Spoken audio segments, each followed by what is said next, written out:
These are stories about murder. Could there be a hidden clue? Things that are exceptionally alarming. Like what? Just alarming things. Because he's at the bottom of the ocean, every little sound is intensely magnified. He hears animals eating his friends and crewmates. Oh my god. Instead of scattering ashes, he had simply dumped them in the parking lot. In Germany, before a royal court. Thought she was Polish. No, the magician is Polish. This is 3 Shots In. And today, we're talking about...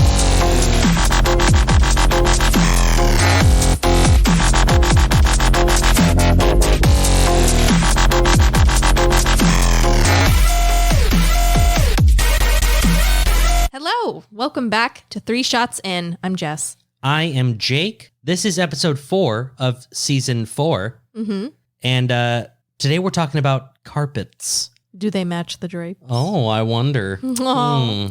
Yeah, carpets. You can walk on them and munch on them, I guess. Whoa, you're a carpet muncher? I mean, I'm not, but You like them carpeted? someone can. You do all sorts of things with carpets. What were those pubic wigs called? Do you remember what they were called? The name? A pube wig? Yeah. I've never heard of such a wig. You've never heard of them? No. Well, that write that down. We'll talk about that on the break. Pube wig. Kind of sounds like Harry Potter name. Pube, like head wig? Yeah. That'd actually be pretty funny. Yeah, sounds like it'd be someone's pet in Harry Potter. Just like a dirtier, stinkier owl. Yeah, it's just a really curly owl. His feathers aren't straight. Oh man. Anyway, thank you for joining us today. But an even bigger thank you to the ones of you listeners who matter most, and that's our wonderful patrons. You are all so fantastic, and we love you so dearly. Yes, we do. Thank you guys so much. All our appreciation to Mom and Dad, Terry and Dani, Sweet Sam, Ricky, TJ, David, Jeremy, Abria, Thomas, Flash, and Alan. We love you guys. Thank you. Thank you again. We do. We love you so, so much. For shots today, I was a little late to our 3 Shots Live, which we do go live every Friday about 5 o'clock. It should be Friday at 5, but I was late, so. But Friday at 5 on our Instagram at, what is it, at? 3 Shots In Podcast. 3 Shots In Podcast. You can find us there. I was late, and so because I was late, I was punished immensely. So I don't even know what the fuck I had shots of at this point. I told you. It was, the first shot was what? A mix of Jim Beam and Seagram 7 whiskey. Yes. Okay, the second shot was Kraken coffee liqueur. Coffee liqueur. There, yeah. And the third shot was just straight Seagram 7. It was just Seagrams, yeah. Rough. I hated all of them. I nearly threw up after the first shot. Yes, you did. And if you want to see that, you can go on our Instagram. You spit it right out of your mouth on camera. I did. It was on camera. I was very ashamed. It was really bad. Anyway, drinks. What are you drinking, Jess? Little of this, little of that. Yeah. Mm-hmm. Okay. You got nothing in front of you. Prove it. I'm looking at you. It's not proof. No, you've taken my drink. This was in front of me already. I get it, Jessica. You're making a whole hearsay argument. Okay? Real clever. Okay. Stupid. I don't have a drink in front of me, but that's because I was so distracted by you splashing alcohol out of your mouth all over the table, disgustingly and shamefully, that I forgot to make myself a cocktail. Well, I also didn't make a cocktail. Instead, I'm drinking Truly Blueberry. I kind of like it. It's good. I also had a Truly Cherry before this one. Uh-huh. It was pretty good. I don't know if it's because I've been, I'll explain a life update as to why I think I like it, but okay, we'll get into that later. Was it Vizzies that we weren't super Vizzies aren't excited great. about? They're okay. Okay. They're not great. I never liked the regular fruit Trulies. But I guess, it's time for the updates anyway. I've decided that it's time to, as Justin Timberlake once said, bring sexy back. Are you going on another diet? I am going to bring sexy Jake back. So that's your New Year's resolution? No, I decided this far before New Year's. I just also knew that I had the wedding and then holidays, the honeymoon, and then I would have had a week before holidays started, and I was I just don't have the willpower to do that through the holidays. Right. So I decided I'll start sometime after Christmas, and I did. And so we're bringing sexy Jake back. That's right. Okay. So I have stopped because I found that no matter what diets or workouts you do, if you keep drinking, you're just going to stay the same weight you are. Mm-hmm. So I no longer am drinking. Very good of you. I know. Healthy, I know. healthy. Before tonight, I was actually like 5 days sober. Wow. Yeah. 6 days. 6 days? Sunday, Monday, Tuesday, Wednesday, Thursday. 5 days. Today would have been day 6. Right. But then I drank. But then you did drink. Yeah. That's true. So Maybe that's why you were so unable to handle your liquor this Instagram live. maybe that could be it. 'Cause That could be why. I'm usually just as bad. Well, not just as bad, but pretty fucking bad when it comes to taking shots of whiskey. And this was a mixed whiskey. This was the worst thing you've ever done. This was really bad. It was just whiskey to me. I didn't even notice that it was different or worse. Gross. It was terrible. Okay. But yeah, there you go. So Sexy Jake's on his way back. He'll be here soon. Cool. Yep. How about you? We got any life updates? Life updates? Yes, I have one. Oh, what is it? I think I know. We got a puppy. Oh, It's very exciting. I use the term loosely because this is the largest puppy I've ever owned in my life. yeah. He's a big boy. He's an enormous boy. I and Terry, we adopted a Mastiff Pit Bull mix, and he's more Mastiff than Pit Bull Yeah, he is. because you don't really see any Pit Bull in him, except that he looks like not quite a Mastiff, but still maintains an enormous body. And he's only 8 months, and he's pushing 100 pounds. Yeah. So that probably means he's going to be over 100 pounds once he's fully grown. Yeah. Didn't you say they said like 120, 130? Yeah, they said that. That's a big dog. Yeah. It's a really big The dog. lightest we can expect him to be would be like 110, 115. Big boy. Yeah, very big. And he's already pretty big now. But I love him. He's my cuddle buddy. He's my little baby boy. What's his name? We named him Rex. Rex? Mhm, the like kids R-E-X? Or like W-R-E-X? W-R-E-X. Wow. Tally was named after a character from Mass Effect, which is probably one of the best video games ever. And we named him after a character from Mass Effect as well, Rex. Wow. My favorite one. He's a great character. He's a wonderful character, a lot of fun. And I think that's about it for me. Okay. Well, I mean, if you're ready, I'm ready to move on to the first wheel spin. I'm ready. Let's do it. Do it. Hit it. Oh, I'm spinning Yeah, first? go ahead. Just Okay.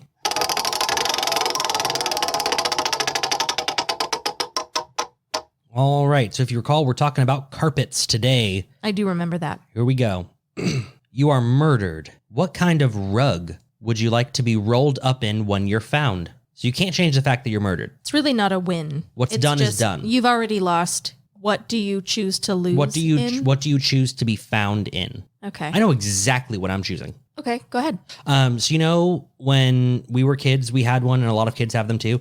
It's the rugs That's that a racetrack? parents put in their room. That's like a whole town. Yeah. And it's got, you can like race, you can have little cars on it, and there's like a school and a city hall and all that and whatever. I want to be rolled up in that. I think Cool. it'd be poetic, you know? It'd be pretty cool. Yeah, that'd be pretty neat. Super neat. Although you're an adult man and I'm a little too tall for it, so I'd be hanging out of the carpet probably. Yeah, and I don't think anyone realistically would bury you in that because your whole body would pretty much be showing.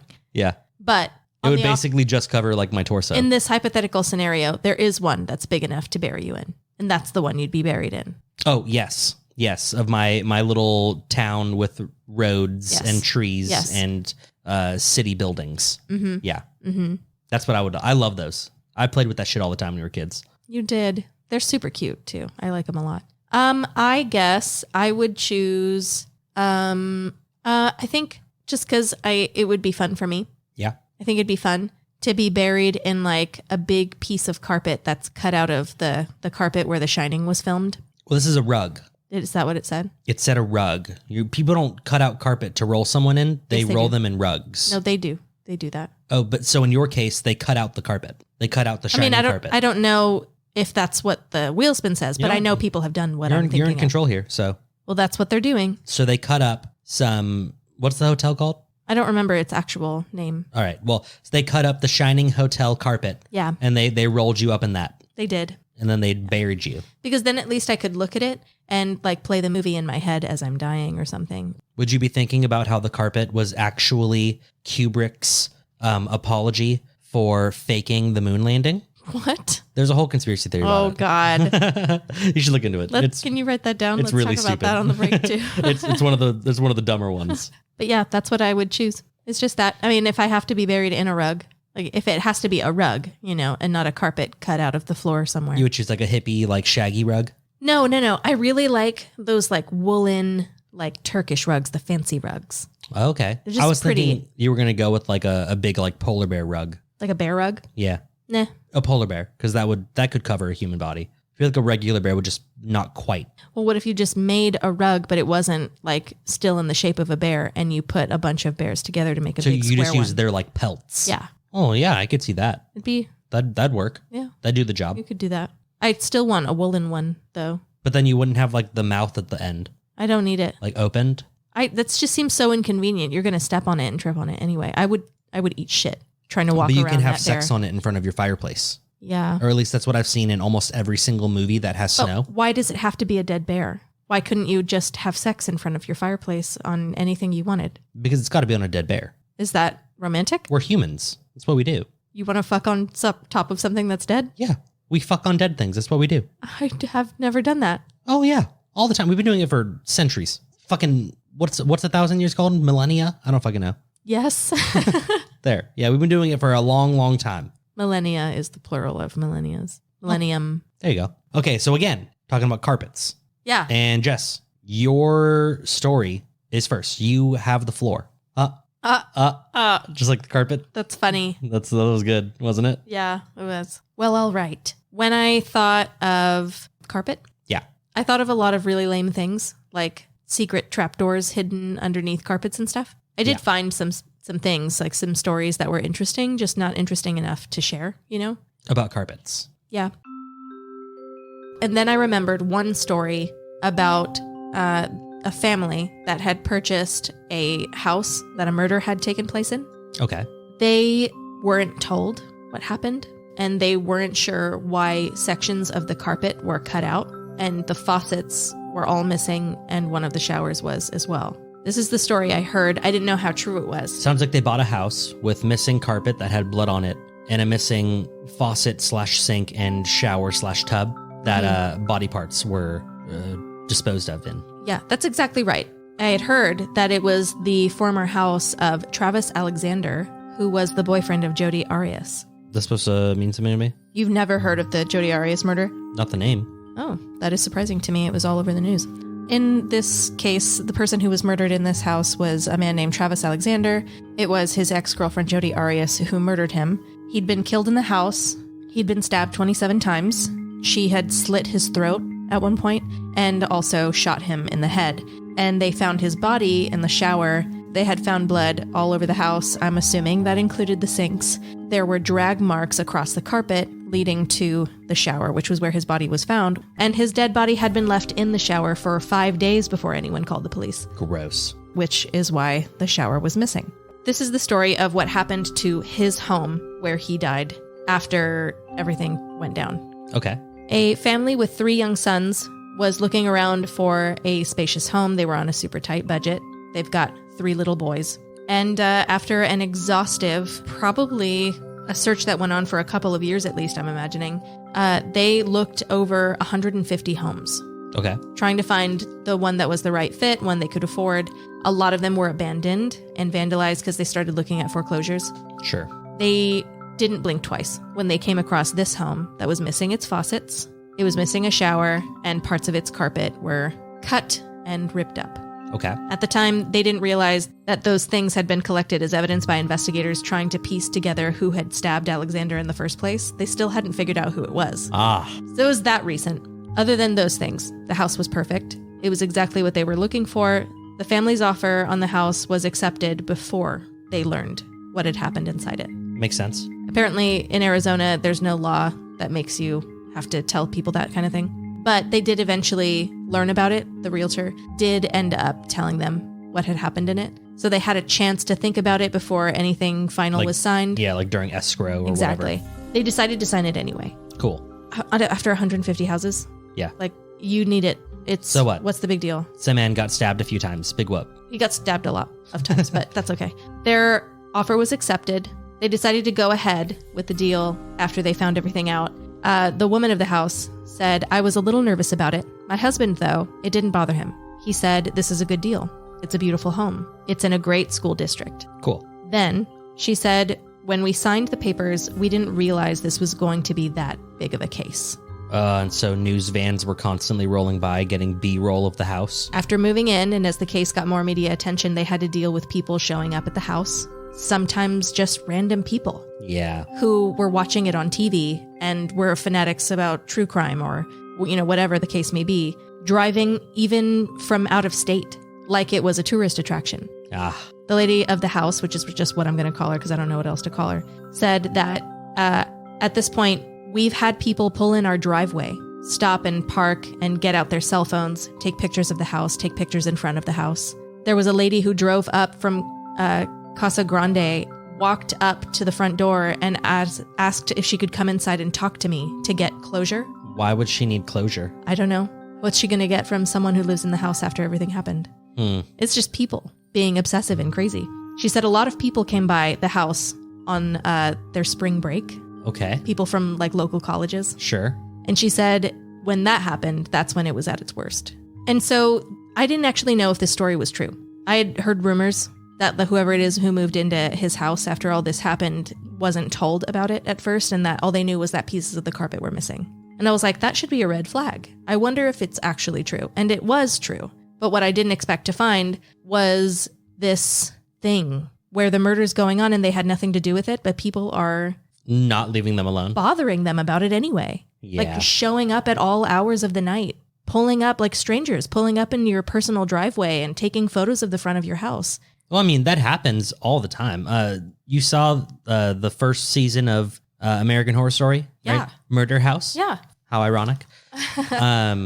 So that's a real house. Yeah. In Hollywood, I believe. And there really were murders in it. No, there actually weren't. No? No. Why is it called that? It's not called that. It's just a house. They never even filmed inside of it. They just used the outside as like the camera footage for it. Are you sure? Positive. Because I thought it was based off of an actual house. Maybe it was, but it's not that house. Okay. It's not that house. It doesn't look like that house. But now. But that's the house that they use in the show. And so now it's a tourist attraction and everyone goes by to take pictures of it and blah, blah, blah. And so they had to put up it sucks because it made the house now look really ugly. No. Because they had to put up a chain link fence around almost their entire like property so that people would not approach the house. It looks gross now. Yeah. Because it has a chain link fence and it's like a nice neighborhood and whatnot. Yeah. So all that to say, I looked into this story, and what started out as like just out of curiosity, wanting to know what happened to these houses after these like notorious sort of murders and stuff, turned into being just baffled by people getting so obsessive and like ruining entire neighborhoods for like years after something's happened already. So now we'll move on to the Amityville Horror House. You've heard of that one, I assume. Yeah, I thought that was a movie. It was, but it was based off of an actual thing. A house? In Amityville. In Amityville? Uh-huh. What state? New York. Okay.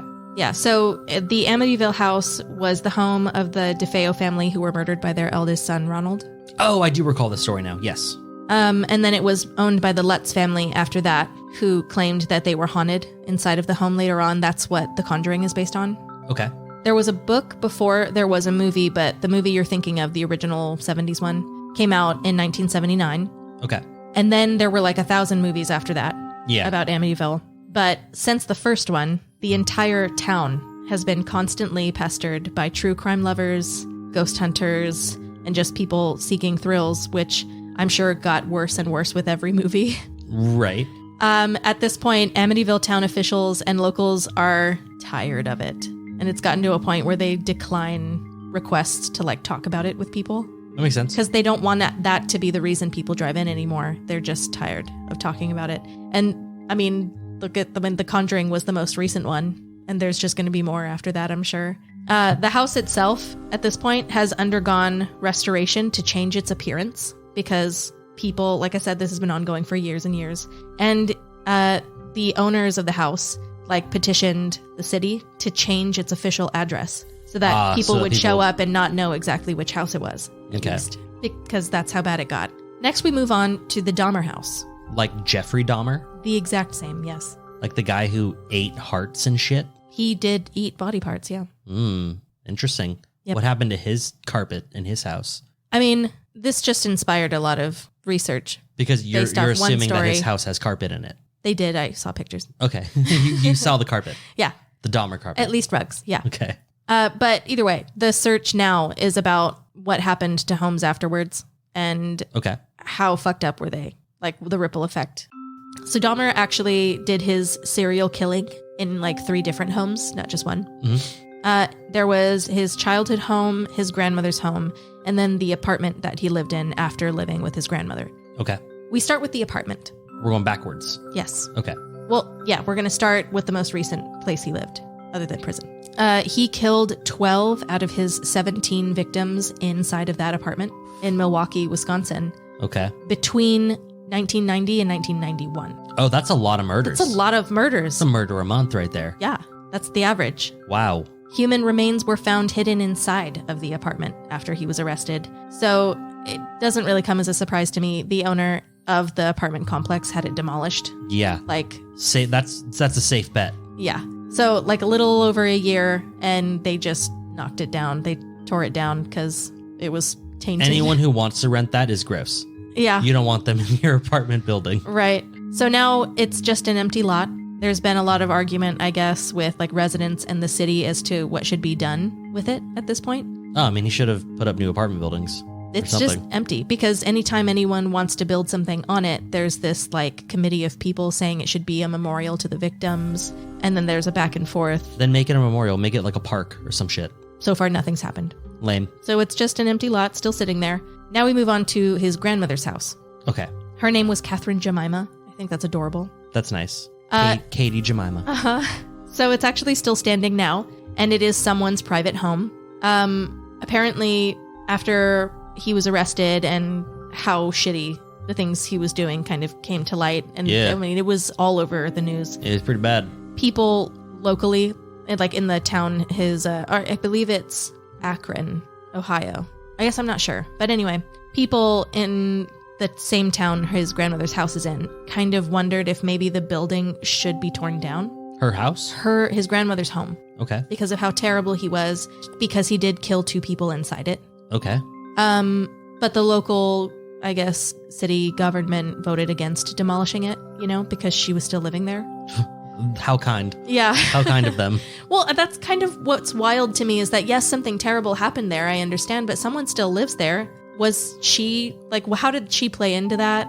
Like, did they even ask her? Apartment landlord owns the apartment. He wants to demolish it, that's fine. Fucking Grandma Jemima wants to demolish her house, go for it. Right. She wants to sell her house, go for it. Why does the city have any say in this? Yeah. People were just really emotional about all of it and just started saying, destroy everything he's ever touched, I guess. Done. So and they were really terrible. Like the first terrible thing he did, like his first victim inside his grandmother's house, he'd actually killed a 13-year-old boy in a hotel not far away, but then brought his body back to his grandmother's house. He lived in the basement and he dismembered his body there. Then he brought 2 would-be lovers to the house, 2 young men. Okay. And raped, tortured, and killed them and dismembered them inside of her basement. At this point, it's owned, like I said, by someone totally different. Sure. It's a house. Something terrible may have happened in it, but you move on. Other people who were not related to him now live there. It's probably a family because it's a really cute place. But there are videos all over TikTok of people just showing up in front of it, talking to their TikTok following. Well, especially now that Netflix made that fucking Right. Dahmer show. Right. Yeah, no, I mean, people are just going everywhere trying to get as close to where everything happened as possible. Why do people care that much? To the point that the people living there who had nothing to do with it are being harassed by tourists and fanatics and stuff. It's just Never really, understood that. It's so annoying to me. It really makes me angry. I like the Warrens, Ed and Lorraine. Mm-hmm. I like them. I find them very interesting. I like most of their stories. Would I like to go and visit the places that they did their shit? Not really. I don't care. Would I go to their house to see their own museum that they designed for the public to come and look at? Yeah, absolutely. That's the difference for me. Like 100%, I'd go and look at all that shit. Right. Like I almost talked about, I ran out of time because I didn't think about it till the last minute, but I'm kind of kicking myself. The Lalaurie House in Louisiana. Oh, yeah, that's fucked. It's a museum now. Yeah. You can walk through it. Yeah. I would definitely visit that. Mm-hmm. You know, if I'm in town and I'm in the mood for some history, you know, whatever, sightseeing, sounds like fun. But I'm not going to go drive up to somebody's personal home because something shitty happened there. Like they lived there. They know decades something. ago. They know something shitty happened in it. Yeah. Like you don't need to rub people's noses in it. We move on to his childhood home. Okay, I forgot. If I recall, you said there were 17 murders? 17. I've heard of 12 in the apartment and 3 in grandma's house. Yeah. So does that mean that 2 murders happened when he was a child? One did. One did, and then one was just somewhere else or something? I think so. Okay. I didn't really, that wasn't my focus. So Sure. I'm sure that's the case, but I don't know. And he wasn't a child legally. He had just turned 18. But He's a child. He was a kid. He Yeah. was living at home still and all that. That was his first murder, actually. Like I said, since the apartment is gone, people are getting hard in their pants over driving up to his childhood home and just wanting to be close to that, I guess. So someone lives there, someone who had nothing to do with it. It went up for sale, I guess, in 2014. Okay. I guess it just wasn't for a really long time. Wasn't for sale? It wasn't for sale. I don't know if Okay. that's because it just sat there or if because his family was still in it. Whoever owned it didn't want to sell it. Yeah. That's why.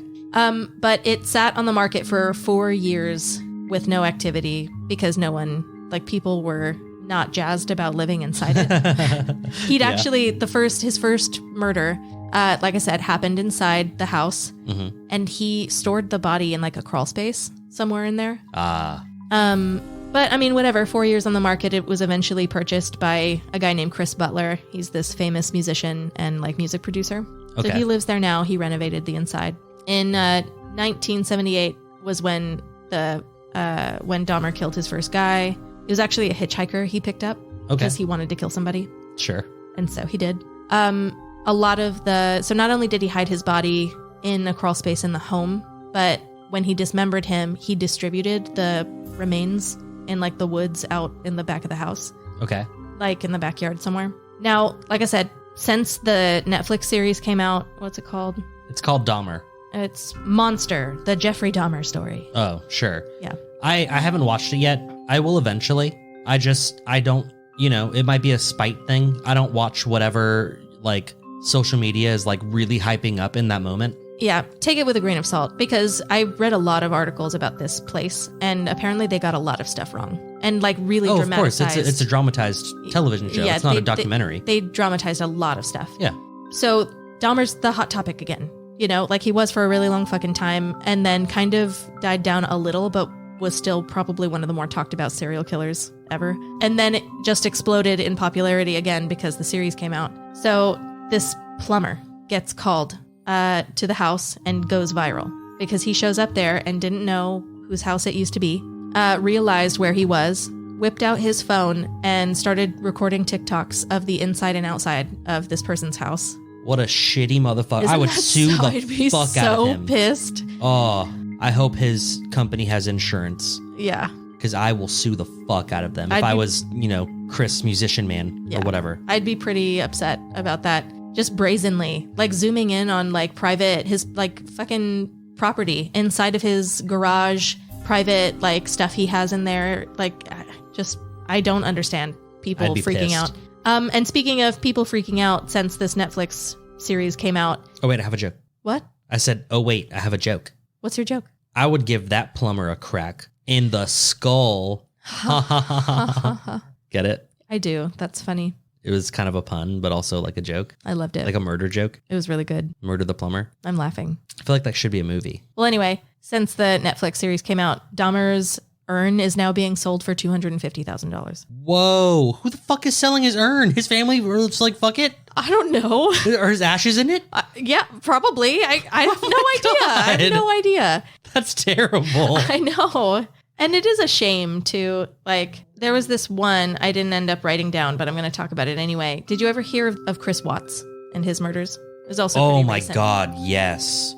I saw that happening or like not happening. Obviously, I didn't watch the story unfold. I read about it when all the details kind of came to light. Yeah. And it was gross, but it was like a quick like minute read, and then that was it. And I didn't really think about it again. Yeah.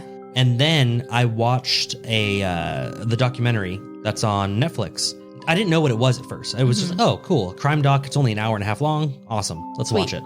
So I clicked it to watch it. And about 5-10 minutes in, I realized exactly what story I was watching.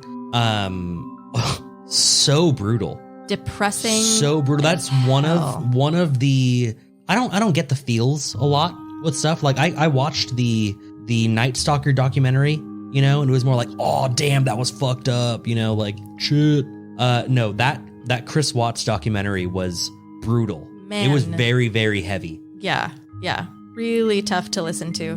But their house is still there. Oh, I bet. Who would want that house? Someone bought that house? So after he was arrested, obviously he wasn't paying for it anymore. So it got claimed by like a bank or something, went into foreclosure. So it just sat there. No one wanted to live in it. I mean, I would imagine that no one would. A lot of people wanted to buy it, at least claimed that they did. But it was just to show up and walk around in it and take pictures and be really gross.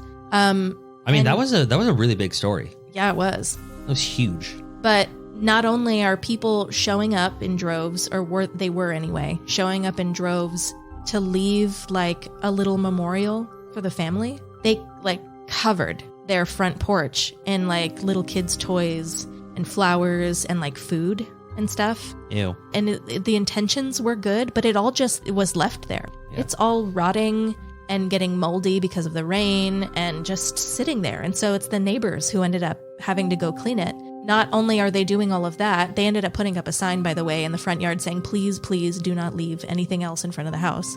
But people started showing up to break into the house, to do like seances. Okay. Being absolute shitbags. People are showing up to like randos, like I said before, like with the Amity house, showing up at neighbors' doors to bother them and ask them for information, because one of the neighbors was responsible for giving the cops footage of Chris Watts sneaking out of his house. That was actually one of the like most damning evidence that they had, and that's what led them to it. That guy straight up moved away. Good. Because people were not leaving him alone. Good. Because that would be so fucking toxic to stay in that area, which sucks too, because his neighbor's house is now so tainted. His house probably sold for far less than it was worth. Or more, because if he found a fanatic. The realtor who's trying to sell the Watts house right now, at least the last I checked. The most recent article I found was, I think, 2020 or maybe 2021. But he said there were people like from Europe calling in to ask to buy it. He's like, but they never followed through, so who even knows? People even internationally are thinking about this place and wanting to buy it for the sake of like collection. It's morbid gross. Fascination. Not only is it gross, but I also wouldn't want to buy a house that the public can just look up videos of the entire layout of my house. Yeah, and the whole neighborhood, they fucking dread reporters showing up. They still do. Of and course. Knock on their houses, tell us the same fucking story you've said. Like, they knew the family. Their kids played with their kids. Yeah. And now it's the neighborhood where this terrible murder happened and not the neighborhood they lived in anymore. And so apparently a fuck ton of them are just leaving. Good. Because they're just done. They're done with it. And it's sick and gross. Yeah, people suck. People suck. If you're listening and you want to buy one of those houses, you suck. Buying it is one thing. I think it's so sad that some of these houses, yes, had terrible things happen inside them, but they're beautiful homes that families could still live in, and they're going to waste. Yeah. Instead of spending your money to go and look at these houses and bother their neighbors, just subscribe to us on Patreon. We can talk to you about these houses. Why not? PureShotsIn.com. You'll find a link to our Patreon page. Join us. Do it. The last one I'm going to talk about before I talk about something else that I found is the Los Feliz, California murder house. Never heard of it? No.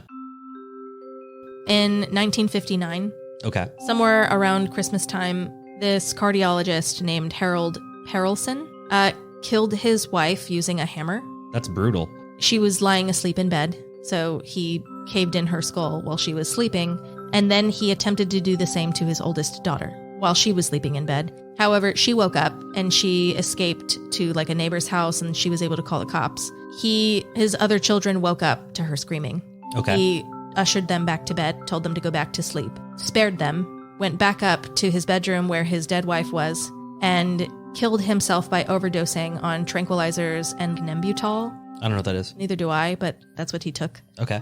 And he was found dead laying next to her body on the bed. Gross. Terrible. Heinous. But it's a beautiful house. It's a really nice house. It's a really beautiful home. It's like a 4-bedroom place in like the ritzy part of Los Feliz. So it's got like a view of like the Hollywood Hills and stuff. It's a celebrity riddled neighborhood. So, I mean, you'd have to deal with that, which why would you want to? But still, it has a ballroom, Jacob. There's a wet bar in it. I love wet bars. I know you do. And the wet bar with the ballroom is on the 3rd floor. There are 3 floors. There are 3 floors and the ballroom's on the 3rd one? Yeah. Whoa. I know. It's probably got like vaulted ceilings and shit. It did. It's cool as fuck. Yeah. I want that house. Buy it for us, rich patron or listener. So anyway, after all this happened, some couple bought the house, like not too long after the murders took place. Okay. But they ended up ditching it in the 1960s, so just a few years later. Not too long. Yeah.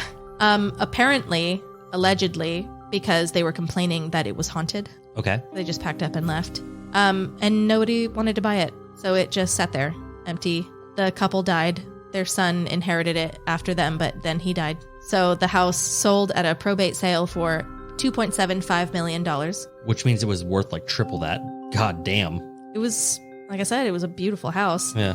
But then it sold at an auction for $2.3 million to some rich couple with job titles I've literally never heard of in my entire life. Okay. You know those reality shows, those real estate shows where like someone's like a fucking ferret, like house a hunters, ferret stylist or something, buying like a $3 million house. They're like, our budget's pretty small.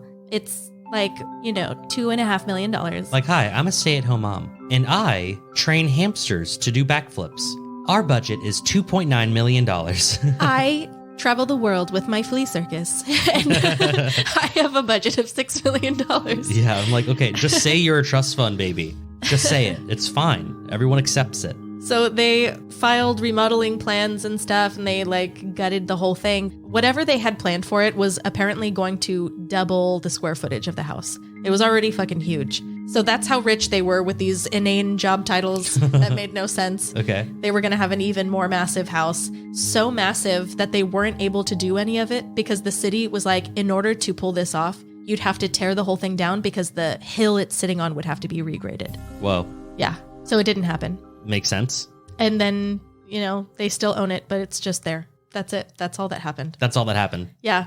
The house has just lost value year after year, and it's just sitting there, small as fuck, not even huge and doubled. Yeah. They live somewhere else, but they still own it, and it's just there. Their job titles, by the way. Yeah. A television legal analyst and a tech investor. Ah, that's why they're rich. Motherfucker threw $1,000 at Apple back in the day. So now he can officially call himself a tech investor. Now he's got tens of millions of dollars. Yeah, apparently. So like I said, that was the last one I was going to talk about before I moved on to one thing that I found that I wasn't expecting. It actually made me pretty fired up. I was very angry reading about this thing. Okay. I like getting fired up. Have you heard of morbidtourism.com? No. Well, there's this website called morbidtourism.com. Morbidtourism.com. It lists all the addresses and like guides to finding homes where stuff like this has happened. Oh, that's fucked up. Including private homes. That's fucked up. So they really pissed me off. Like, I mean, that's cool if you're like, let's say we wanted to like do that tour. We would just drive by the houses and look and then keep driving. I don't feel that most people would just do that who are going on morbidtourism.com. No. But I feel like we've said their name too many. We should really like bleep their name out. We should? I think so. I think they're assholes. I think so too. Let me tell you why. Okay, because I think what they had to say, Let's not give them more traffic. I went to look at their about page about us. So in their about us page, who we are. Morbid Tourism was created by a longtime true crime fan who had an experience with crime at an early age. What does that mean? In November of 2000, 12-year-old Courtney Sconce was abducted, raped, and strangled. Her body was left on a riverbank and was found just before nightfall. A memorial for Courtney popped up on the corner where she was last seen, known lovingly as Courtney's Corner. I didn't know Courtney personally, but she was close with one of my best friends who attended the same school as Courtney. I was 11 years old at the time, and this was my first encounter with true evil. I remember visiting Courtney's corner often, leaving flowers, notes, and offering support for my friends who knew her. I think about that corner a lot. Although I no longer live where it happened, I make an effort to drive by Courtney's corner when I'm visiting. Usually there's still a candle or a ribbon left by someone who still remembers what happened, but the piles of teddy bears have long since vanished. It makes me wonder, do people remember what happened here? People who moved into the neighborhood long after the news stories stopped airing, do they know about Courtney? Do they know she was taken too soon at this corner that they drive by every day? They should. Courtney deserves to be remembered, and people should know about her corner. I made this site in an effort to share the stories of other people like Courtney. Evil things have happened all around us, and we should know their stories. Okay. But we could know them just by reading them. Yeah, just read the story. You don't need to know their exact fucking coordinates. Yeah, that's the creator of morbid tourism. Then they had another section, why we do what we do, or something like that. It says, Dr. Philip Stone says, dark tourism doesn't need dark tourists. It just needs people who are interested in learning about this life and this world. At Morbid Tourism, that is why we do it. Articles, podcasts, and pictures, though so very valuable, can't possibly foster the same connection as location. If understanding this life and this world is the goal, then location is the conduit. We honor and remember the victims of these horrible happenings and their loved ones by standing where they once stood, touching what they once touched, and trying, even if only in the abstract, to feel what they felt in those final moments. Ew. The fuck? I know. It made me angry. Location, and location alone makes this possible. I thought that was all absolute bullshit. Yeah. This sounds like some douchebag who took like a creative writing class and was like, oh, I'm going to use the shit out of this because I'll never have a chance again. Then they finish it off with, we encourage our readers, listeners, and followers to avoid fetishizing these important places. Instead, join us as we pay tribute through tourism. I mean, are you giving them fucking money? No! You're showing up at people's private homes. I have here in my notes, example of bullshittery. Okay. You remember the Amityville house? Yeah. So the address of the home, like I said, had been changed. Okay. So it's no longer... It was no longer 100 whatever it was before. Amityville Lane or blah, whatever. Blah, blah, yeah.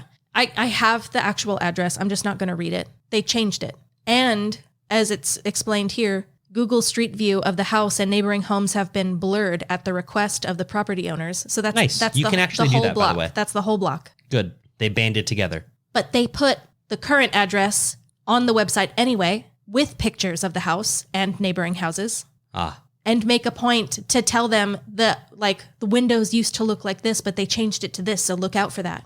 That sucks. Yeah. Gross. It says exactly where it's located, how you can find it, how to not get confused, all the directions to find exactly where it's sitting right now. But then at the end, they throw in a little, the home is in private property and the homeowners are very private, so please respect their privacy and stay on public roads and walkways at all times. Do not disturb any residents or neighbors. I'm pretty sure they had that figured out when they blurred out their Google Street View and changed the address in the windows, dude. Yeah. You just fucked it up. Yeah, you fucked it up real good. Because anyone who would harass them and show up at their front door and take photos of their home and them living inside it is going to go to a website called morbidtourism.com. Yeah. I thought I just fired me up. I thought that was total bullshit. Yeah. No, fuck you, fucking 11-year-old. I was awoken by murders of fucking... Everyone heard about a murder on the news. Everyone has had a murder in their hometown at some point. Uh-huh. Like, we've all had horrible things happen where we live. You and I have had it. People we know have had it. All that kind of stuff. It's not an excuse to do this kind of thing. And no, you don't have to go to that house and touch their fucking house in order to feel the things they felt when they died. Like, what the hell was that? I don't know. Sick. Gross. It's time for the break. We have to let Rex out of this room. He is losing his fucking mind. I know, my sweet puppy. He's just too big in this teeny tiny room. This teeny tiny recording studio. We need a bigger one. Go join us on Patreon. But for now, I'm going to pee and drink. Wait, did you say that so that they could pay for our bigger room? Yeah. Okay.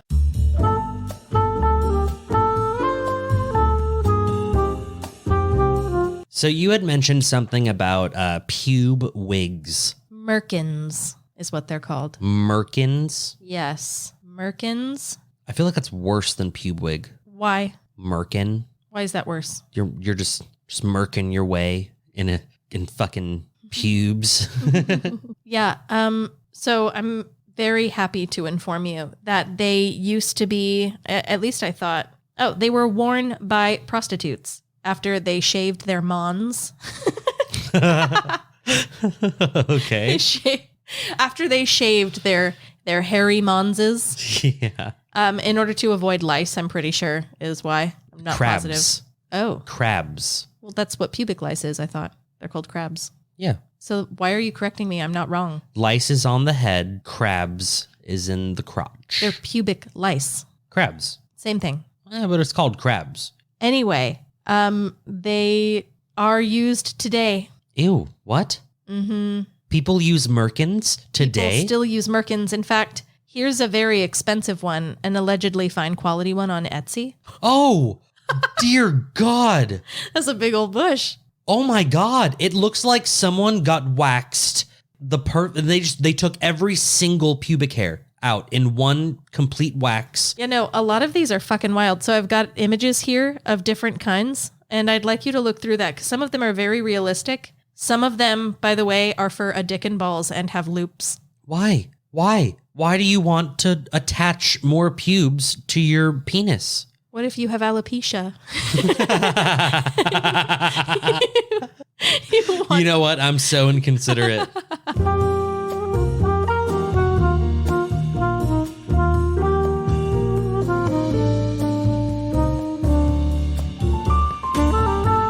So I got Dani to watch Supernatural. Okay. And All of it? No, we watched the first 5 seasons, and then I stopped it before the end, so that way she would understand what a good show is, a good primetime show. So you stopped it where it was, and she was like, "Wow, that was a good show," right? Yeah. And then you were like, "Okay, now don't watch anymore." And she was like, "Well, but wait, I want to see what they choose to do at the end." Then she like essentially forced me to play the last 30 seconds of the show, which is awful, and she was pissed. So, but I made her take a hiatus. We watched other shows. But she wanted to come back. I was like, do you really, really want to do that? And she said yes. So we are almost through season 6 now. I remember it being bad. It's worse. Oh, no. Like on a rewatch, it's worse. No. So we had bought a Nintendo Switch, like a little handheld Nintendo thing. And I have been playing Pokemon while we've been watching Supernatural. And I gotta say, I'm killing it. I'm doing great. Your Pokemon game? My Pokemon. Yeah, I'm undefeated. Wow. As it stands. That's awesome. Mm-hmm. Was that the update? Yeah, that was it. That you're doing so well in Pokemon? Yeah.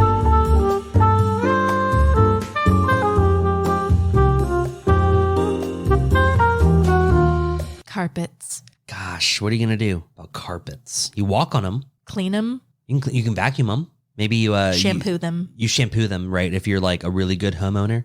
There are flying carpets. They do have those. They don't have them. No, They're but just in movies and yeah, stuff. Yeah. Rugs are kind of like carpets too, right? It's just like a piece of carpet. Correct. God, I can't. What else could a carpet be? You know, I believe it's a slang term for Mons hair. Is that like pubes? Yes, pubic hair. Oh. That's also called a woman's carpet. Yeah. Or a man's carpet? I don't know. Is it interchangeable? I don't know. I've heard of carpet munching, but I'm pretty sure that's only applies to women and, I guess so. And vaginas. Yeah, yeah. You know, if you don't have any hair on your bones. If you're missing pubic hair, you can actually buy a merkin. On Etsy, yes. A handmade good. Probably quality, too. Probably very quality. Good. They looked very realistic. Yeah. You know who else sells quality handmade goods? Who? Our sponsors. That's right. Tilted Tinker, Woodcraft, and Wizardry. We'd like to thank Tilted Tinker, Woodcraft, and Wizardry. They are a company that makes woodcraft products. Like plaques with all sorts of hilarious sayings and coasters with sarcastic twists. All of that dry humor is mixed in with Dungeons and Dragons accessories like dice towers, dice dungeons, and DM screens. Everything is made here in the USA. Yes, a family-owned business. They use American wood in American hands. Nice. They personally create all of their merchandise. Yes, they are close friends of ours, but that's the most that we'll say. It could be anyone, but they're fantastic. They are fantastic, and it really could be anyone at all. We own many of their products. That's true. All of them are of great quality. The greatest. You can visit their website at tiltedtinker.com, reach out to them at info@tiltedtinker.com. They are Tilted Tinker on all their social medias. That's Tilted, Tinker. You should go and buy something from their website because they're awesome. And they love us, just like we love you.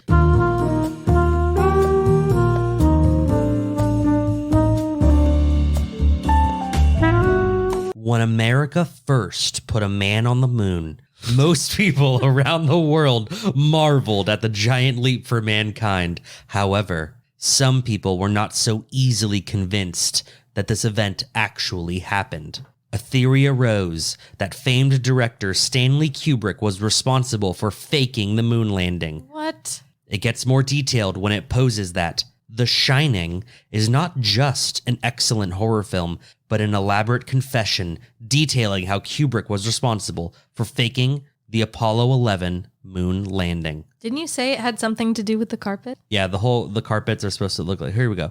I thought the carpet was just like, it was like a geometric pattern with like 3 different colors at the most. So I was kind of right and wrong. The carpet has nothing to do with the theory, but it's the image that I was remembering was the image of Dani standing on the carpet. Okay. And what is he wearing? You may ask, Jessica. A sweater. What's on his sweater? An astronaut? Apollo 11. Apollo 11. The spaceship. Now, Why wouldn't he be wearing that sweater? Jessica, what you also don't recall is that in the movie, there is a close-up shot of their pantry. And what is the close-up of? A rocket ship? Tang. Do you remember Tang? Yes. The powdery orange beverage, Jessica? Yes, I remember it. Well, this is odd because Tang was originally invented for astronauts to have orange juice. But wasn't it also like a really popular drink then? Also, allegedly, remember room 237? Oh, with the naked lady in it? Yeah. Uh-huh. Apparently in the original book, it was room 217. So why was it changed? A good reason? Is that because the moon is 237,000 miles away from Earth? I don't know. Maybe they were filming in an actual hotel. Interesting. Like maybe they had to change the room number and didn't think it would matter. Huh. And finally, how about what's the biggest line from that movie? Here's Johnny. The other biggest line. Red rum. Okay, the third biggest line.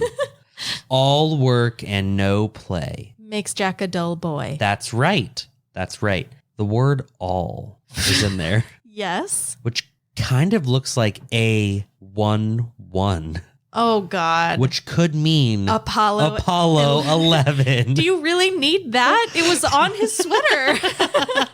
Yeah, this whole thing's retarded. By the way, the moon is 238,900 miles from Earth, not 237. They undershot, but you know, by just a little. come on, it's kind of fun. It's super and funny. the whole theory is that Kubrick made 2001: A Space Odyssey, and they think that he did such a good job that the United States government approached him and was like, "Hey, man, We need you to do us a solid." we need you to do this, but like for realsies."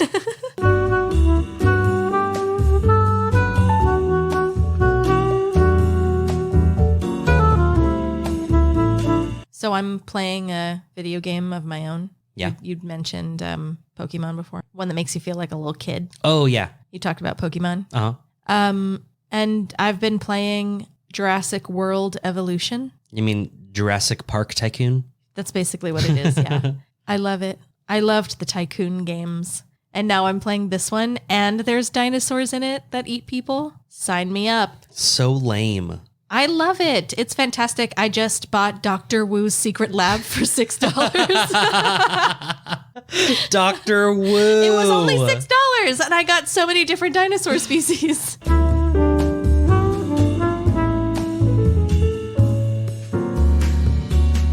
And we're back from the break. Yes. And I'm going to spin the wheel. Okay.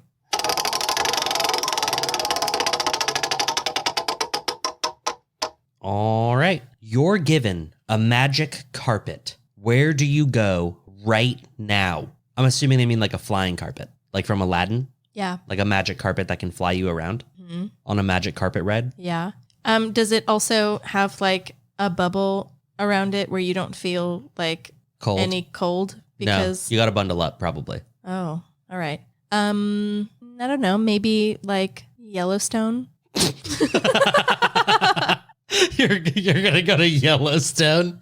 I don't want to go too far. I don't want to get really high up. I'll freeze. It'll be like a miserable ride. Jess, Yellowstone's far as fuck. No, I know, but you don't have to fly really high. Sure, you can go anywhere if you're I not can flying high. sightsee on the way. All right, so you stay over land. You're just going over fucking mountains and shit. I'll drive to Yellowstone and I'll whip out the carpet so that I can float above the bison. So you just got a magic carpet and you're loading it up in your Chevy Malibu and you're driving to Yellowstone What? to fly your carpet over it. What do you want me to say?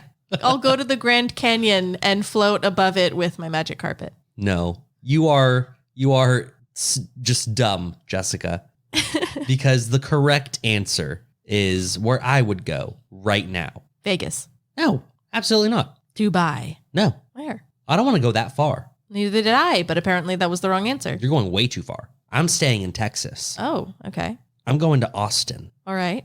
to Matthew McConaughey's house, All right. where I'm going to sell him a magic carpet for $10 million.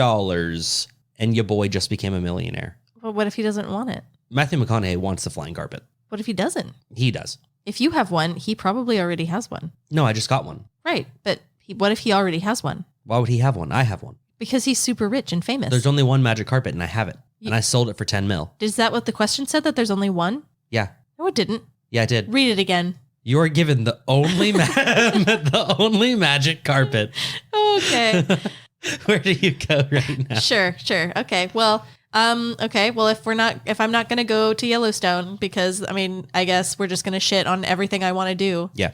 with my time. Uh-huh. I don't know. I feel like anywhere I would go, the ride really, like, it'd have to be like really close for it not to be like uncomfortable as hell. You're like, I go to Sonic probably. That's the only thing I can think of.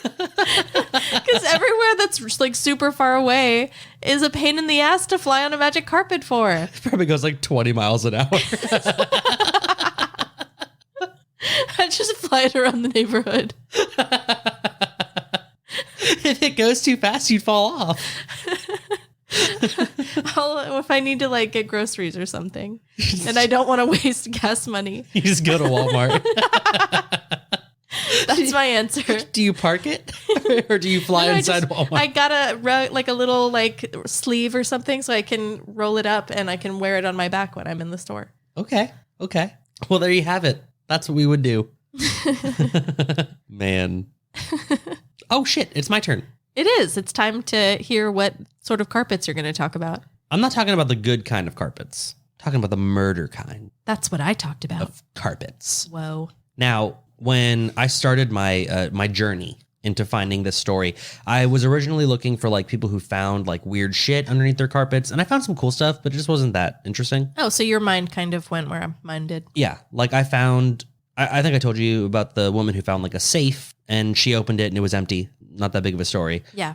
But there was another woman who like apparently they had like water damage, so they like were gonna replace the carpet, and they found a door Ooh. underneath, and they opened it, and they had like a secret basement Fun. underneath the carpet. And so like they went down into it, and essentially it was just a basement with like some really old furniture in it and like run down shit. Mm-hmm.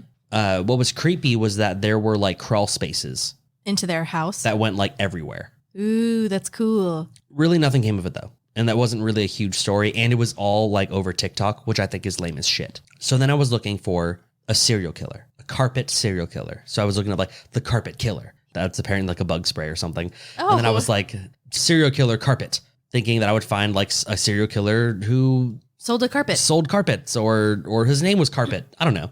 Found nothing. But then I found this.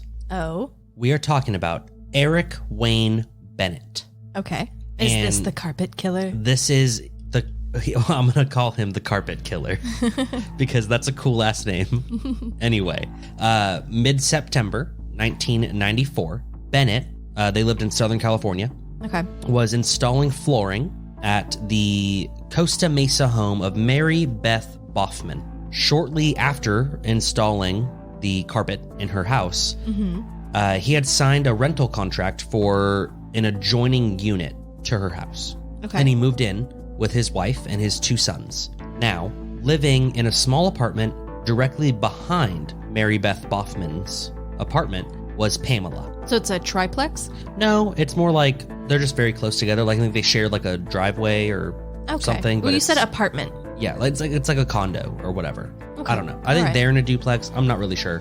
I didn't pull up pictures of it. Okay. And so Pamela lived alone in this little apartment behind Boffman's unit. They had a driveway that was separating each other's units. Okay. On September 27th at about 10 p.m., Pamela was home alone. She was watching television in her bedroom. And since it was kind of warm outside, she had left her front door open.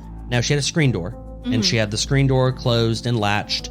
And I think it was a very small space because the front door to her house was also like her bedroom. It's like a little studio, Okay. very small. And Pamela had looked outside where she saw someone, a man, standing out kind of in front, like near her like front porch. Okay. And she watched said man bend over, take his shirt off, wrapped it around his face and tied it. She said, quote, ninja style. Okay. Okay. So that just his eyes were seen. Then he charged. He slammed through the screen door. This is not a metal screen door? No. Oh my God. He slammed through the screen door, was holding a 4-inch knife in his hand. Oh. Now, he was wearing only black shorts and his ninja mask. Okay. The man charged at Pamela, pinned her down on the top of the bed, was holding a knife to her neck, and he had told her that he wouldn't hurt her, he just wanted her money. Well, Pamela was fucking terrified, so she screams, obviously. Well, yeah. Boffman, her neighbor, was inside of her living room. She heard the scream. She went out into her patio and she yelled across to her neighbor and was like, Pam, are you all right? Now, Boffman apparently thought she heard a response, but she wasn't really sure, so she asked again. And this is when the man had pressed the knife against Pamela's neck and said, tell her you're okay. And so she did. And apparently Boffman just went back into her house. Okay? Now, the man, the breaking and entering robber knife man, ninja man, had told her that he just wanted her money. And she was afraid that he was going to harm her if she didn't comply, so she told him where her purse was. And apparently he took her money Yeah. and was very upset. And he has said, where's the rest of it? She lives in a studio in lives a in a triplex, studio. dude. Yeah. So he said, where's the rest of it? She told him that that was all she had. The man rolled the money up, put it in his shorts. And as he was doing so, the shirt that was making him You look said like a in his ninja. shorts? Did His you mean in shorts. his pocket? Like the pocket of his shorts. Okay. It sounds like he's stuffing Sorry. it into his pants. Sorry. This is like court Oh, got it. stuff. Okay. So they had to be specific with that, I guess. All I'm not right. really sure. Anyway, so as he was stuffing money into the pockets of his shorts, His ninja mask his fell off? ninja mask was starting to slip off. Oh, no. Yes. Now, he apparently grabbed it and like tightened it up, and he's told Pamela that if you look at his face, I have to hurt you. So he told Pamela that he was not done, and he directed her to get face down on the bed. He Ugh. got behind her, put his arm under her abdomen, and pulled her up on her hands and knees. Then he started rubbing her in ways that are gross Uh-huh. with his hands and his genitals. Uh-huh. Uh-huh. Apparently, he grew a semi-chub, but then a car drove by. Oh, And he got scared, and that chub went away. Ah. So then the man told Pamela, now you gotta suck it. Wow. Yeah. And he forced her At near knife- him at knife knife point to suck his penis, which she did. And after he got hard, he then raped her for a while. Oh. After he ejaculated, which he did, Okay. wasn't wearing a condom, by the way. Oh. These are key points. He ran out the front door. She apparently ran outside. Oh, sorry. After he ejaculated, Pamela ran. Pamela bolted, right? She saw a moment of weakness in the man, and she took off. Okay. She ran out her front door, and the man started chasing her. Now, she apparently turned a corner. He was lunging at her. She screamed and screamed, and as she screamed, he eventually turned and ran away, and she got away. She ran into Boffman's house. Yeah. She banged on her door. Boffman opened up. They called 911. So they had no idea what to go off of. The officer said that no cars were allowed to leave the area, but no one did. It was in the middle of the night. After Pamela finally calmed down, the officer on the scene was able to obtain a statement, and he ended up taking her to the hospital where she had got a sexual assault examination. The rape kit. The rape kit, essentially. So when the officer was talking to Pamela at the apartment, Boffman was outside, right? She was giving them space. Boffman was outside, and she saw Bennett, the man, the guy who just moved in, the carpet installer. With his wife and his 2 sons. With his wife and 2 sons. So she saw him outside, and he asked her, hey, what's going on? That he was asleep on the couch with his baby, and all these bright lights woke him up, and he came outside. He didn't know what was going on. He was insistent that he learn what the hell is happening in his neighborhood. Boffman told him that Pamela had been raped, and he said that's terrible, oh my God, blah, blah, blah. And he went back to comfort his wife. So it was him. No one's saying that. Nope, you're implying it. No one's saying it, though. All right. I don't know what an abrasion is. I think that means a cut or a tear. No, an abrasion is... Or a bruise? It's like when you fall and skin your knee. Oh. So it's not a laceration, it's not a cut. But it's like a rug you burn. Fell and scraped yourself, kind of. Interesting. Well, Pamela suffered an abrasion near her vaginal opening. Oh. And there was sperm inside of her, and they were able to take it. Yeah. For the rape kit. So now they got it. They got DNA evidence. They got the evidence. Unfortunately, it didn't really mean much back then. In the early 90s. Yeah, this is mid-90s. It didn't mean that much unless they had DNA to compare it to. Right. If that makes sense. Yeah. So anyway, Pamela apparently never slept in her apartment again. She moved out and was gone. Well, yeah. Okay. So now, September 27th, about, what was this? The same day, right? But earlier, this is a little pre-scene, right, to the rape that went down to Pamela, on Pamela, in Pamela? I don't know.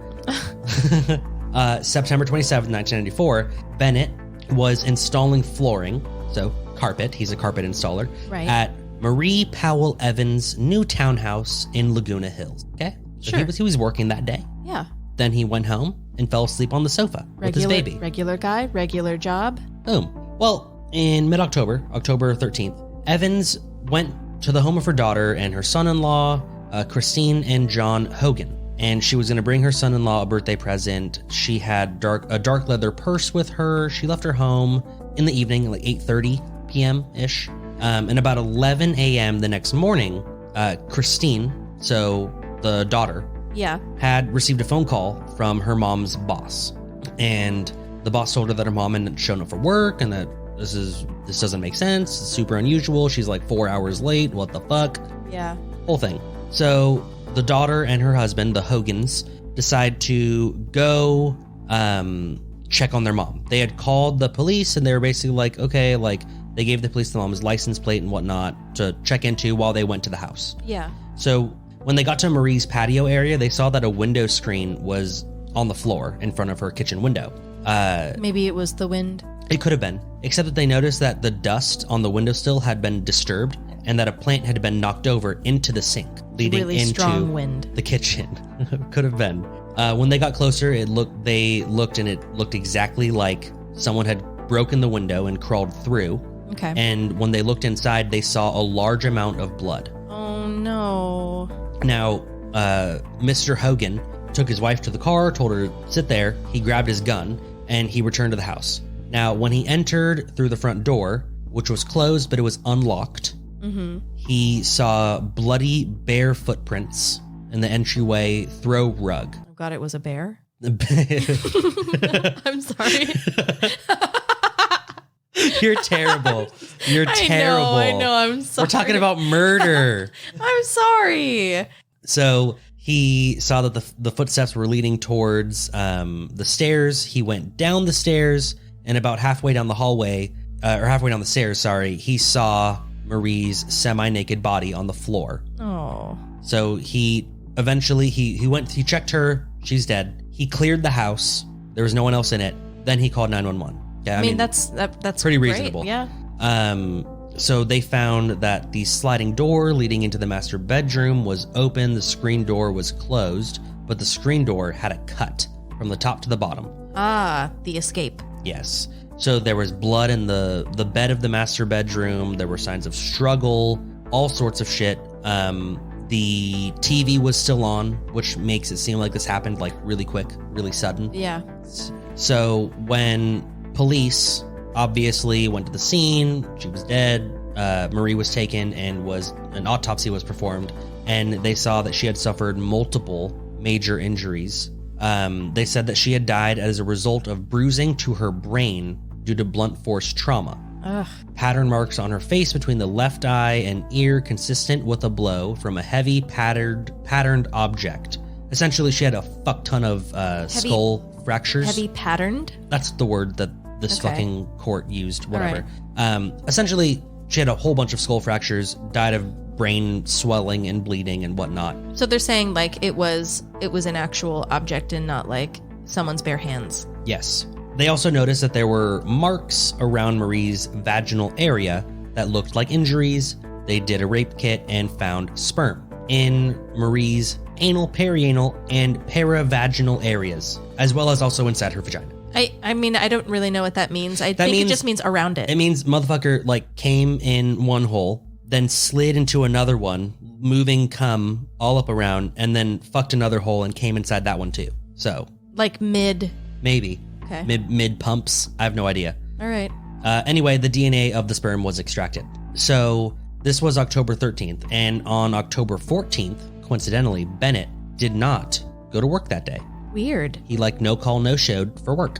On October 18th, aware that he had installed carpet in Marie's home, the police obtained his fingerprints in an effort to exclude him as a suspect in the murder. Shortly afterwards, Bennett and his wife moved out of their apartment, and they did not notify their landlord. They just moved and left. Interesting. Now, this is not explained, and this is because this is a court document, so they couldn't say things that would sway the jury, per se. Bennett was arrested on an unrelated charge, okay? All right. Arrested on October 31st, so on Halloween. Unrelated charge, maybe he was drunk in public or whatever, who the fuck knows. But as routine, they collected his DNA, and they found it to be a match to 2 crimes. Now, the probability of a random match with semen and blood recovered from Pamela and her home was 1 in 1.2 billion. The probability of a random match with the semen recovered from Marie's body was 1 in 17 million. The probability of a random match with semen recovered from her bed sheets, Marie's bed sheets, was 1 in 7 million. Basically, there's no way it's anyone else. There is almost no way that this is absolutely anybody else. Yeah. Well, isn't that how DNA works? I think Isn't so. it unique to every single person? It's not unique. It is in the world only when they say 1 in 1.2 billion, meaning if they tested every single person in the world for DNA, 7 would pop. Huh. If that makes sense. Odds are. Okay. Could be more, could be less, whatever. So after he was arrested, a prosecutor had all this evidence, went to a grand jury, and an indictment was made on January 11th of 1995. Mm-hmm. So he was indicted. He will be charged and whatnot. Yeah. About 2.5 months after the attack, Pamela, who was alive, right? She wasn't murdered. That was the first woman. The first one. The studio lady. She was taken to do a line or to look at a lineup, right? They had Bennett, they had some other dudes, whatever, to say who assaulted her. She picked a different person. Well, I mean, he had been covering his face. So this is one of those things that doesn't matter too much, but the defense is going to use the fuck out of that. Of course. They apparently pleaded about Bennett's childhood, saying that he grew up a Jehovah's Witness. What's that got to do with anything?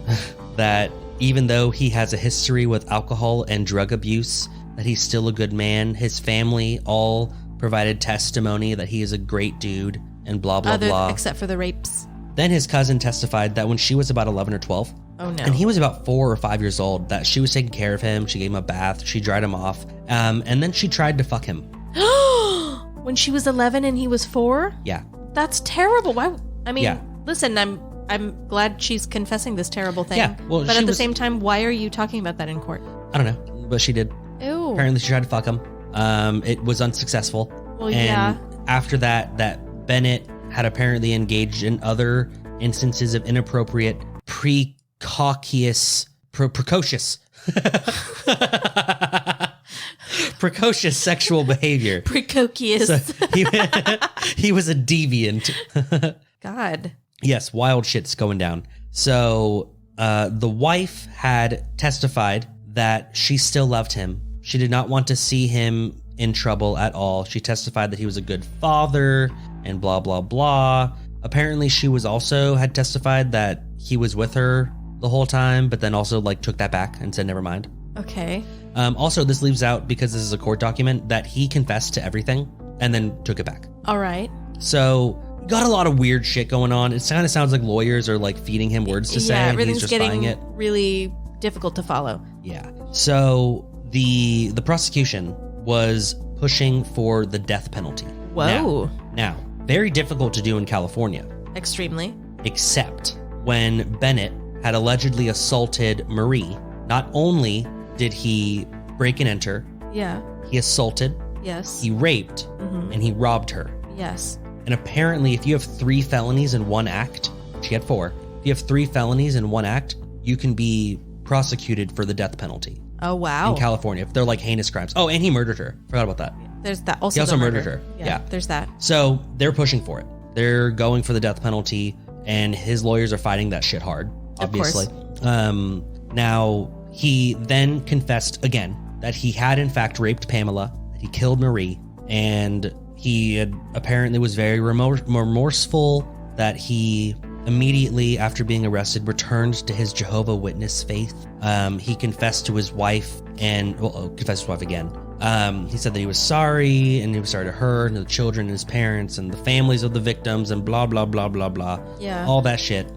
Didn't stop him from trying to fight the prosecution on his defense. He was still not pleading guilty, but he was in fact sentenced to death January 9th, 1997. Oh, wow. And, you know, even though he confessed and was super sorry, and now he apparently was attending Alcoholics Anonymous and whatnot Right. in prison. He's in San Quentin, by the way. With the last guy I talked about, the long haul killer. Yep, both of them in San Quentin. I think in 2021, he had started another appeal process.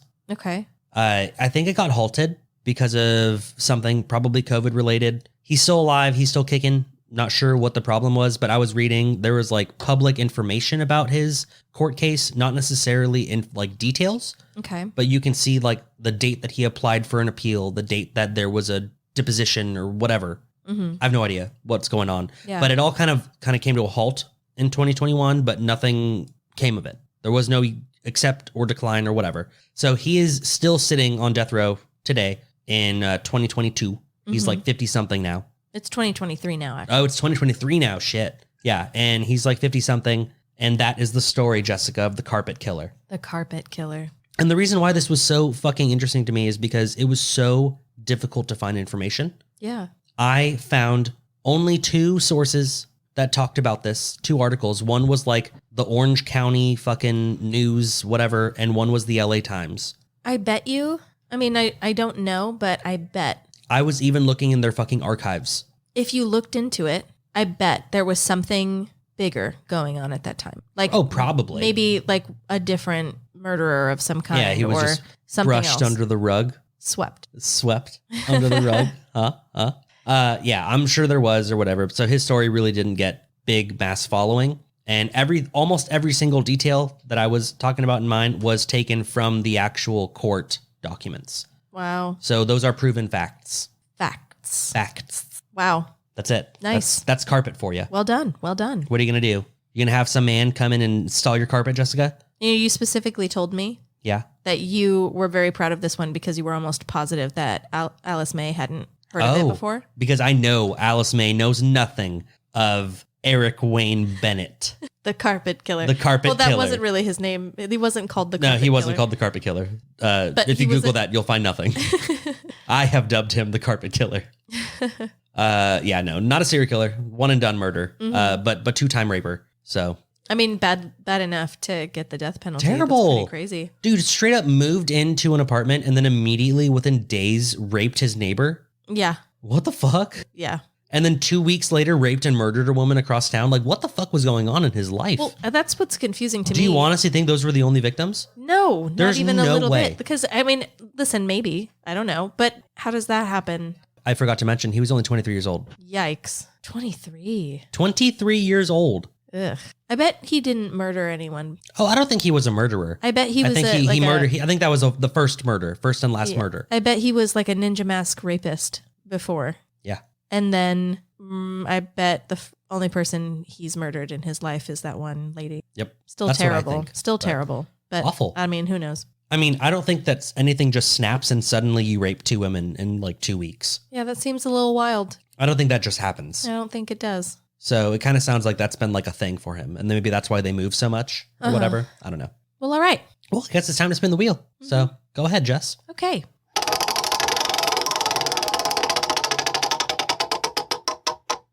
All right. Which celebrities definitely have a bushy carpet, in parentheses, like a gnarly bush? Is So this I think- another, is I this think another which- one that yeah. TJ sent in? No. Well, I don't know who sent this one, and could have been anybody. But Did you put this on the wheel? no, it could have been anybody. So which celebrities definitely have like a big old bush down in their pubes, a big old carpet? Who's walking around with a cushion between their legs? Yeah. You You can name multiple. You don't have to pick one. Lena Dunham. Oh, Lena Dunham's got a big bush. Yep. That For she's sure. that feminist lesbian actress lady. Yeah. I bet it's like A statement. no, I know. I don't think I think it's absolutely completely unkempt. Mm-hmm. I think it's like the untouched parts of the rainforest. Ew. You need a machete to get through there. Yes. Okay. I mean, who else? Danny DeVito's got a big bush. You think so? You don't think he shaves at all? No. I think his days of shaving are long gone, if they ever existed. I feel like Jack Black is like pretty hairy too. down Oh. No, I feel like Jack Black's the kind of guy that like he'd let his wife shave his pubes. there. Oh, like if she's willing to do it, he'll let it happen. But Yeah. that's just it. I don't think he would do it himself. I don't think so either. Like I think he just I don't think he's walking around with a big old bush. I think his wife trims it up for him. Okay. Let's see. You know, this one might be out of left field, but I feel like Jennifer Garner's kind of got a bush, right? No, You don't think so? not even a little bit.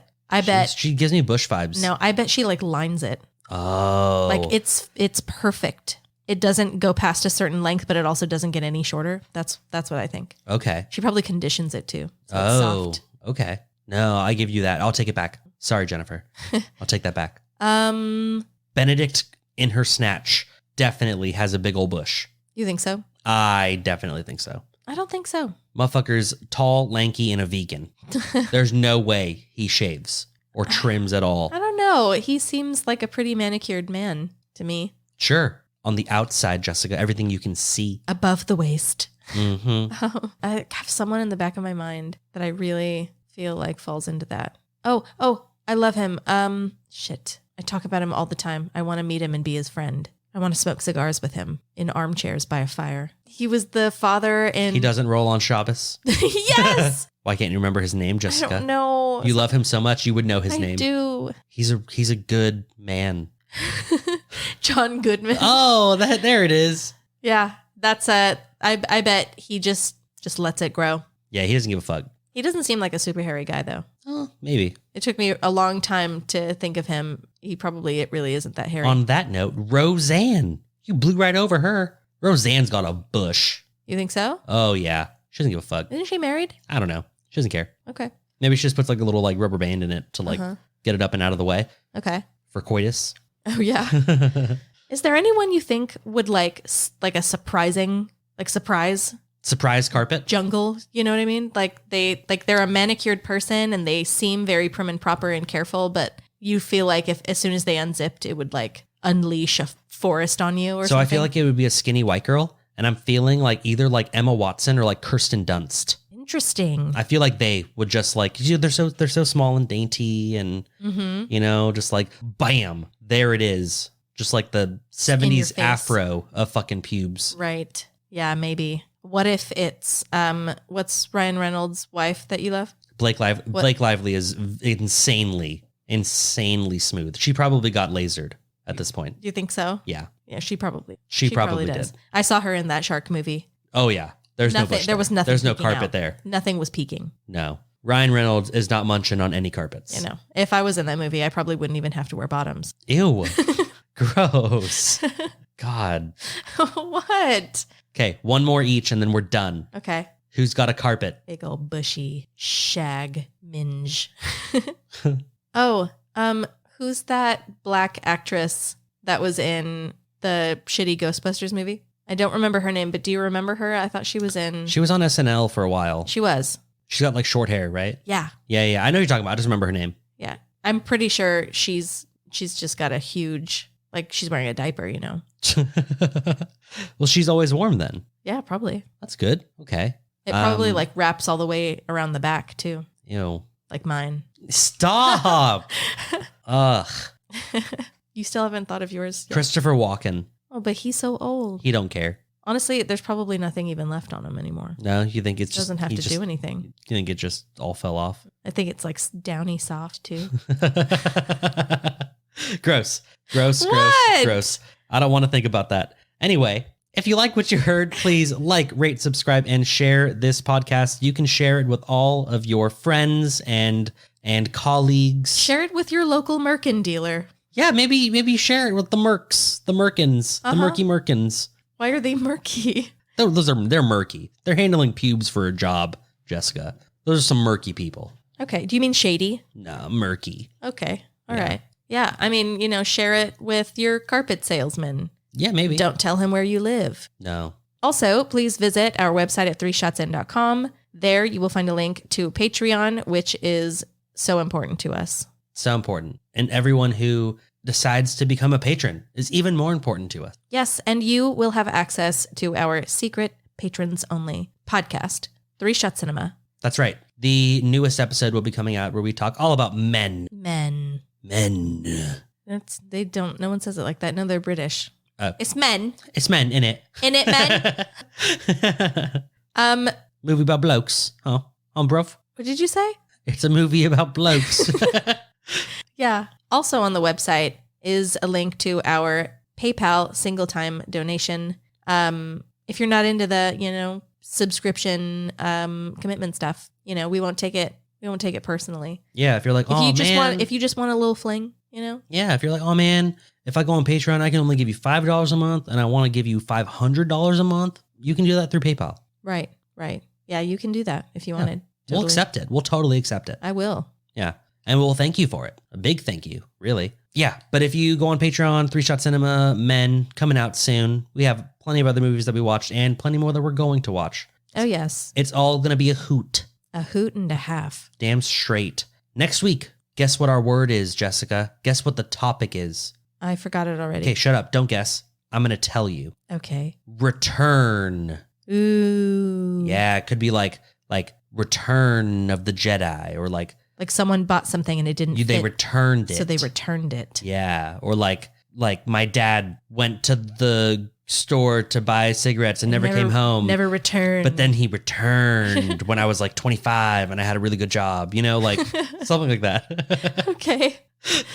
Yeah, could be anything. Could be all those, none of those, who knows?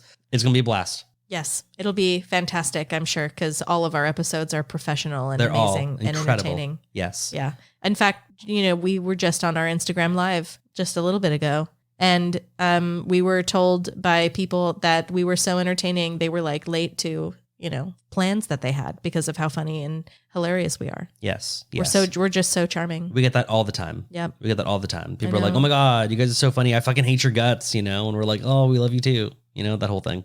I've never been told that. Oh, I'm sure you have. People just seem to love me. People don't like you. Especially on Twitter. No one ever says anything bad about me. Twitter's a very kind, generous, and wonderful place. Mm-hmm. Well, anyway. Thank you for listening. We love you guys. See you next time.